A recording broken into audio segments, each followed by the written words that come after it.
2026년도 편입학 모집 요강은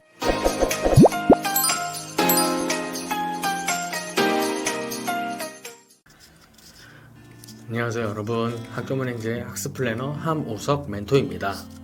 오늘은 2026년도 편입을 준비하는 여러분들께 일반 편입과 학사 편입에 대해서 뭐가 다르고 나에게 맞는 선택은 무엇일지 속 시원히 명확하게 정리해드리는 시간을 가질 거예요. 특히 학교문행제를 통해서 학위를 취득해서 편입을 준비하려는 분들에게는 오늘 영상이 정말 많은 도움이 될 거예요. 중간중간에 중요한 핵심 내용이 나오니 놓치지 말고 끝까지 시청해 주시길 바랍니다. 먼저 일반 편입부터 설명드릴게요. 일반 편입은 전문대학교 졸업자 또는 4년제 대학에서 2학년 이상을 마치고 70학점 이상을 이수한 경우에 일반 편입으로 지원을 할 수 있는 전형인데요. 일반 편입의 특징을 말씀드리자면 지원 자격은 상대적으로 낮아서 빠르게 준비할 수 있는데요. 전형 요소는 공인영어, 전공시험 또는 자체 영어시험, 면접 등이 있어요. 지원자가 많고 경쟁률이 높은데요. 왜냐하면 준비 조건이 까다롭지 않고 간단하기 때문입니다. 상위권 대학의 경우에는 일반 편입 선발 인원이 적거나 아예 없는 경우가 있습니다. 다음은 학사 편입입니다. 학사 편입은 말 그대로 학사학위 소지자만 지원이 가능한 전형인데요. 여기에서 중요한 포인트는 꼭 4년제 대학교를 졸업하지 않아도 됩니다. 학점은행제를 통해서 학사학위를 취득해도 학사 편입의 자격이 주어지는데요. 학사 편입의 특징은 다음과 같습니다.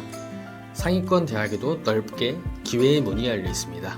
예를 들어 연세대, 서강대, 성균관대, 한양대 등 주요 대학의 일부 학과는 일반 편입보다 학사 편입 모집 인원이 더 많기도 한데요. 경쟁률이 상대적으로 낮은 편입니다. 그 이유는 자격을 갖춘 사람이 적기 때문인데요. 단점이라면 학위 취득까지 시간이 좀 걸립니다. 그렇다면 일반 편입과 학사 편입, 어떠한 학교를 준비하는 것이 더 유리할까요? 일반 편입이 유리한 경우를 알아보겠습니다. 빠르게 시험 준비 또는 진학을 하고 싶은 경우, 학사 학위 취득까지 긴 시간이 걸리므로 부담스러운 경우, 또는 중상위권 대학 위주로 놓이는 경우, 이러한 경우들에는 일반 편입이 유리합니다. 학사 편입이 유리한 경우를 알아보겠습니다. 학사 편입이 유리한 경우는 상위권 대학, 서연고, 이중카 등을 지원을 목표로 하고 있는 경우, 또는 정규 학사 학위도 필요하다고 생각하는 경우, 경쟁률이 낮은 틈새 시장을 공략하고 싶은 경우, 이러한 경우에는 학사 편입이 더 유리합니다. 간단히 정리 요약을 해드리겠습니다. 일반 편입은 준비 속도가 빠르고 경쟁률은 높습니다. 진입이 가능한 대학교로는 보통 또는 중상위권에 해당이 되며 학력은 인정이 됩니다. 학사 편입은 준비 속도는 느립니다. 하지만 경쟁률이 낮으며 진입이 가능한 대학교는 중상위권부터 상위권까지 분포되어 있습니다. 일반 편입 모집 인원이 증가한 대학을 알려드릴게요. 최근 일반 편입 모집 인원이 증가하여 지원자들에게 유리한 기회를 제공하고 있는 대학교입니다.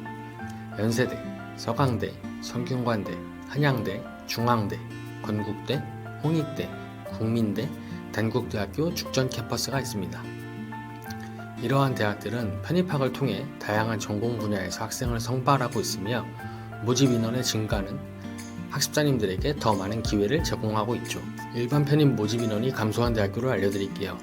최근 일반 편입 모집 인원이 감소하였으므로 지원 시 주의가 필요한데요.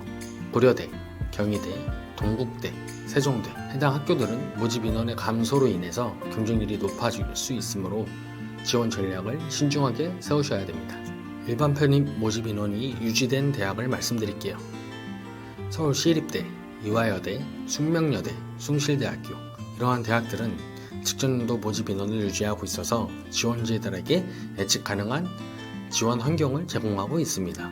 편입 전형은 대학별로 전형 요소와 반영 비율이 상이하므로 지원을 하고자 하는 대학의 전형 방법을 정확하게 파악하는 것이 중요한데요. 일반적으로 다음과 같은 전형 요소가 활용됩니다. 공인영어 성적, 토익, 토플, 탭스 등 공인영어 시험 성적을 반영하고 있죠. 일부 대학에서는 자체 편입 영어 시험을 실시하기도 합니다. 자연계열의 전공의 경우 수학시험을 실시하는 대학이 몇몇 개 있습니다. 서류평가 및 면접, 학업계획서, 자기소개서 등을 통해서 지원자의 역량을 종합적으로 평가합니다. 예를 들어 말씀드리면 중앙대학교의 경우 1단계에서 편입 수학 시험을 실시하고 2단계에서 서류평가와 면접을 진행합니다. 경희대학교는 편입 수학 90%, 공인영어 성적 10%를 반영하여 선발하는데요. 이화여자대학교와 숙명여자대학교는 일부 학과에서 편입 수학만을 평가로 활용하고 있습니다. 2026년도 편입학 모집 요강은 각 대학교의 공식 입학처 홈페이지에 나와 있을 텐데요. 가장 중요한 부분은 지원하려는 대학의 전형 요소에 맞춰서 전공시험 또는 공인영어 성적과 전적대 평균 점수가 가장 중요하다고 볼 수 있습니다. 오늘 일반 편입과 학사 편입에 대해서 구분해 보았는데요. 다시 정리해보자면 일반 편입은 빠르게 도전할 수 있지만 경쟁이 치열하고 상위권 대학 문턱은 높을 수 있습니다. 학사 편입은 시간과 노력이 좀 더 필요하지만 그만큼 더욱더 높은 목표에 도달할 수 있는 전형인데요. 여러분이 지금 학점은행제를 통해서 학위 취득을 하여 편입을 목표로 하고 계신 분들이라면 26년도 성공적인 편입을 위해서 지원하려는 대학과 학교에 맞춰서 전문 멘토와 상세하게 상의하시는 걸 추천드리는데요. 일반 편입, 학사 편입 모두 대학교에 지원을 할 때 전적대 성적이 제일 중요합니다.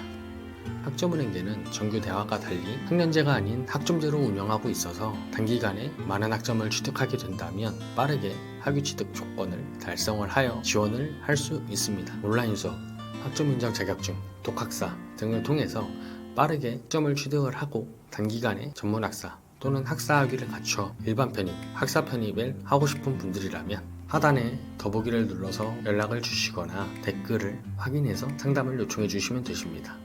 지금까지 영상을 시청해 주셔서 감사합니다.